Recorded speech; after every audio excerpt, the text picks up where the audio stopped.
이상한 발걸음, 차가운 공기, 그리고 점점 더 가까워지는 존재. 그 여자가 내 눈을 마주친 순간 등골이 오싹하게 서늘해졌다. 무엇인가 잘못되었음을 직감한 나는 단지 착각일 뿐이라 생각했지만 그날 이후 모든 것이 달라졌다. 교실에 앉아있는 30명쯤 되는 아이들 중 방금 앞문으로 들어온 이상한 여자가 보이는 건 나뿐인가 보다. 그 여자는 누더기 같은 옷차림에 머리는 산발을 하고 며칠을 안 씻은 건지 꼬질꼬질한 행색이었다. 피부는 창백하고 갈라진 입술 사이로 드러나는 치아는 누렇게 변색되어 있었고 눈동자는 빛을 잃은 채 텅 빈 구멍처럼 느껴졌다. 학교 복도는 낮에도 습하고 차가운 기운이 맴도는 곳인데 그녀가 들어온 순간 교실 안 공기가 갑자기 무거워지는 듯했다. 창밖으로 불어오는 바람 소리가 멀리서 희미하게 들려오고 먼지 쌓인 블라인드가 스르륵 흔들리는 그 순간 나는 본능적으로 등골이 서늘해졌다.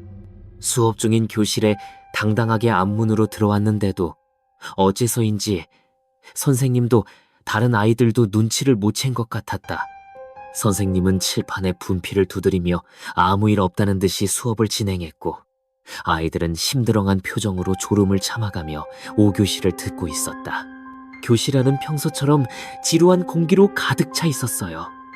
누군가의 속삭임, 펜이 종이를 긁는 소리, 멀리서 들려오는 운동장 웃음소리, 모든 게 정상이었지만 그 여자의 발소리만은 들리지 않았다. 그녀는 마치 그림자처럼 미끄러지듯 움직였고 그 모습이 교실의 일상에 스며들지 않는 이물질처럼 느껴졌다. 여자는 누더기 옷과 산발한 머리를 나풀거리며 가지런히 놓인 책상이 만든 길을 따라 걸어다녔다. 그녀의 발걸음은 바닥에 닿지 않는 듯 가볍고 지나갈 때마다 책상 위종이가 살짝 떨리는 착각이 들었다. 나는 그녀 쪽을 힐끗 쳐다보았는데 순간 여자와 눈이 마주쳤다. 그 눈빛은 차갑고 깊은 우물 속을 들여다보는 듯했다. 나는 짐짓 아무 일도 없다는 듯이 턱을 한쪽 팔에 괴고 수업에 집중하는 척했다. 심장이 쿵쾅거렸지만 에이, 저 여자 설마 귀신이겠어? 라고 속으로 중얼거렸다. 나는 흔히 말하는 영역이 없고 가위 한번 눌려본 적 없는 평범한 사람이었으니까 당연히 그 여자는 귀신이 아닐 거라 생각했다. 어쩌면 피곤해서 환각을 보는 건 아닐까. 교실 창밖으로 보이는 구름이 낮게 드리워진 하늘이 갑자기 음산하게 느껴졌다. 여자는 여기저기 기웃거리며 몇몇 아이들에게 특별한 관심을 보이는 듯했다. 지수가 푸는 문제집과 지수의 얼굴을 번갈아 쳐다보기도 하고 달랑달랑 움직이는 인형이 달린 하은이의 볼펜을 보며 어린아이처럼 박수를 치며 좋아했다. 그녀의 손동작은 느리고 그 손톱은 길고 검게 물들어 있었다. 그 모습이 귀여운 척하는 게 아니라 뭔가 모방하는 듯한 기이함을 자아냈다. 아이들은 아무것도 모른 채 수업을 듣고 있었지만 그녀가 가까이 다가갈 때마다 그 아이들의 어깨가 살짝 움츠러드는 것처럼 보였다. 착각일까? 여자가 귀신이든 아니든 수업 시간이고 아무도 눈치를 못 챈 것 같으니 나도 아는 척할 필요가 없을 것 같았다.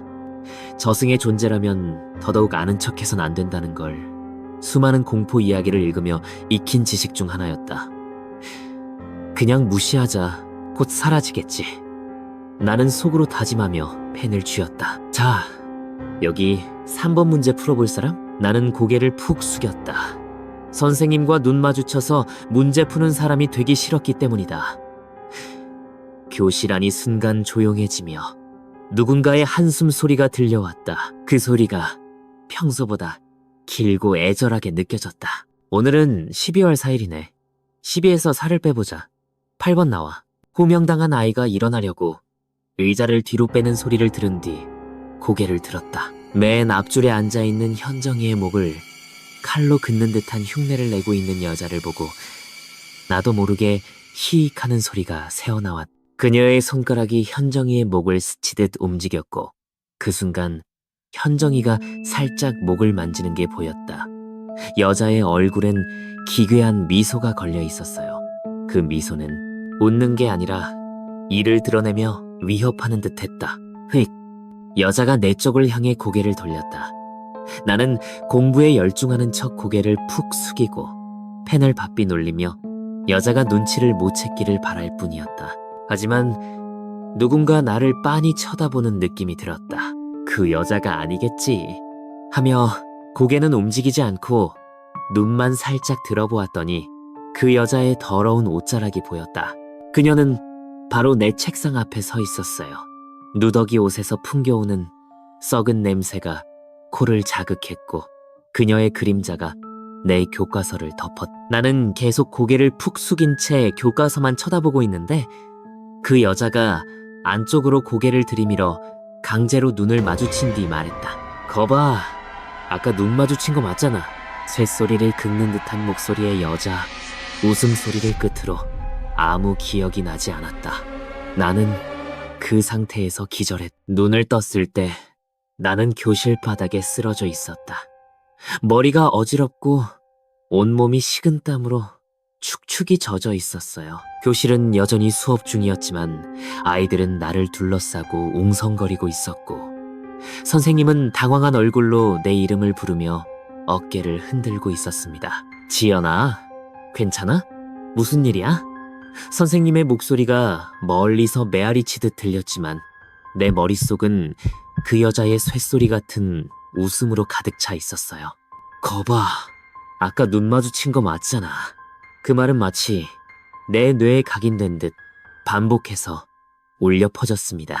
나는 떨리는 목소리로 괜찮아요 라고 중얼거리며 자리로 돌아갔지만 교실 안 공기는 여전히 무겁고 차가웠어요. 아이들은 나를 걱정스레 쳐다봤지만 그들의 눈빛 속에는 묘한 두려움이 섞여 있는 듯 했습니다. 현정이는 특히나 창백한 얼굴로 나를 바라보며 너 방금 왜 쓰러진 거야? 무서운 꿈이라도 꾼 거야? 라고 물었지만 나는 대답할 수 없었어요. 그 여자의 기괴한 미소와 검은 손톱, 그리고 내 책상 앞에 서 있던 그녀의 그림자가 눈앞에 선명히 떠올랐기 때문입니다. 그날 수업이 끝난 후 나는 교실을 나서며 복도를 힐끗 보았습니다. 복도는 텅 비어 있었지만 어딘가에서 희미한 발소리가 들리는 듯 했어요. 발소리라기엔 너무 가볍고 마치 누군가가 맨발로 바닥을 스치는 듯한 소리였죠. 나는 재빨리 가방을 챙겨 학교를 빠져나왔지만 집으로 돌아가는 길에도 불안감은 가시지 않았습니다. 길거리의 네온사인과 사람들의 웃음소리가 평소처럼 활기차게 느껴지지 않았어요. 대신 어둠 속에서 누군가가 나를 따라오는 듯한 기분이 들었죠. 집에 도착해 문을 잠갔다고 생각했지만 문틈 아래로 스며드는 차가운 바람이 여전히 불안감을 자아냈습니다. 그날 밤 집에 돌아와 침대에 누웠지만 잠이 오지 않았어요. 방 안은 고요했지만 창밖에서 불어오는 바람 소리가 점점 더 기묘하게 들렸습니다. 바람이라기엔 너무 규칙적이었고 마치 누군가가 문틈으로 속삭이는 듯한 소리였어요. 나는 불을 켜고 방 안을 둘러봤지만 아무것도 이상한 점은 없었습니다. 하지만 책상 위에 올려둔 펜이 미세하게 떨리는 것 같았고 방 안 공기가 점점 더 무거워지는 느낌이 들었어요. 잠을 이루지 못하고 뒤척이던 중 문득 교실에서 그 여자와 눈이 마주쳤던 순간이 떠올랐습니다. 그녀의 텅 빈 눈동자와 갈라진 입술, 그리고 그 쇳소리 같은 웃음. 그 웃음은 단순한 소리가 아니었어요. 마치 내 머릿속 깊은 곳을 파고드는 저주처럼 느껴졌습니다. 나는 침대에서 일어나 문틈을 확인했지만 아무것도 보이지 않았어요. 그래도 불안감에 문틈을 테이프로 봉쇄하고 창문 블라인드를 단단히 내렸습니다. 하지만 그날 밤 꿈속에서조차 그 여자의 그림자가 나를 따라다녔습니다. 꿈속에서 나는 다시 교실에 앉아 있었어요. 교실은 텅 비어 있었고 창밖은 짙은 안개로 뒤덮여 있었습니다. 그 여자는 여전히 누더기 옷을 입고 산발한 머리를 나풀거리며 내 책상 앞에 서 있었습니다. 그녀는 아무 말 없이 나를 바라보며 기괴한 미소를 지었고 그 미소는 점점 더 커지며 마치 얼굴 전체를 뒤덮는 듯 했어요. 거봐, 아까 눈 마주친 거 맞잖아. 그녀의 목소리가 꿈속을 메우며 울려 퍼졌고 나는 비명을 지르며 깨어났습니다. 온몸이 땀으로 젖어 있었고 심장은 터질 듯 뛰고 있었어요. 다음 날 나는 학교에 가는 발걸음이 무거웠습니다. 교실에 들어서자마자 어제 그 여자가 서 있던 책상 근처를 힐끗 보았지만 아무것도 이상한 점은 없었어요. 하지만 현정이의 얼굴이 여전히 창백했고 그녀는 수업 내내 목을 자꾸 만지작거렸습니다. 나는 용기를 내어 현정이에게 다가가 물어보았습니다. 현정아, 어제 목 아팠어? 뭔가 이상한 거 못 느꼈어? 현정이는 잠시 멍한 표정으로 나를 바라보더니 목이 좀 따끔거렸어. 근데 왜? 라고 대답했어요. 그녀의 목에는 희미한 붉은 자국이 남아 있었지만 본인은 전혀 모르는 눈치였습니다. 그날 밤과 후 나는 도서관에서 학교의 과거에 대해 알아보기로 했습니다. 오래된 학교 신문과 지역 커뮤니티 게시판을 뒤지며 자료를 찾던 중 몇 년 전 이 학교에서 일어난 이상한 사건에 대한 기록을 발견했습니다. 10년 전 이 학교에서 한 여학생이 갑작스럽게 실종되었다는 기사였어요. 그 여학생은 평소 조용하고 내성적인 성격이었지만 어느 날부터 이상 행동을 보이기 시작했다고 했습니다.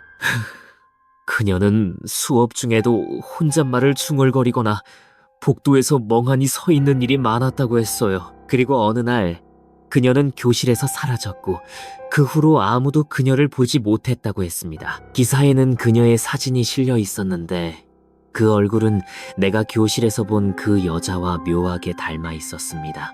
창백한 피부, 산발한 머리, 그리고 텅 빈 눈동자. 나는 온몸에 소름이 돋았습니다. 그 여학생이 실종된 교실은 정확히 내가 수업을 듣던 그 교실이었어요. 나는 떨리는 손으로 더 많은 정보를 찾아보았지만 그 사건은 미제로 남아 있었고 이후 학교 측은 그 이야기를 쉬쉬하며 덮었다고 했습니다. 그날 밤 나는 집에 돌아와 문과 창문을 모두 잠갔다. 하지만 그 여자의 그림자는 여전히 나를 따라다녔습니다. 방 안에서 나는 작은 소리에도 민감해졌고 문틈으로 스며드는 바람 소리가 들릴 때마다 심장이 쿵쾅거렸어요. 나는 침대에 누워 천장을 바라보며 생각했습니다. 그 여자는 왜 나를 쳐다봤을까? 왜 나만 그녀를 볼 수 있었던 걸까? 그 질문들은 답을 찾지 못한 채 내 머릿속을 맴돌았습니다.